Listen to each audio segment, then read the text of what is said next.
Bom dia, amigos, tudo bem? Vamos agora estudar uma palavra de Deus para o dia de hoje. É Romanos, capítulo 4, versículo meia dúzia. Assim também declara, bem-aventurado o homem a quem Deus imputa a justiça sem as obras, dizendo. Ele continua dizendo outro versículo. O interessante aqui é que há pessoas que Deus imputa a justiça sem terem praticado alguma coisa, a não ser crer.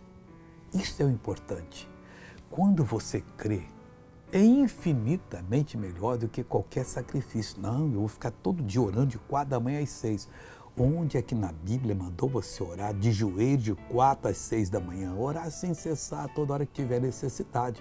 Mas nós não podemos confundir as coisas. Nós não temos que obrigar Deus a fazer uma obra. Nós temos que entender que tudo que tinha que ser feito, Jesus já fez.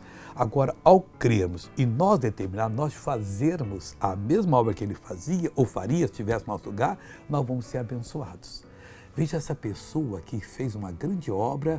Deus fez na vida dela, mas ela fez a parte dela, eu fiz a minha. E depois eu volto. Há quanto tempo usava bengala? Há 2 anos. E por que usava? Eu quebrei meu tornozelo e desde então eu caminho com muita dificuldade.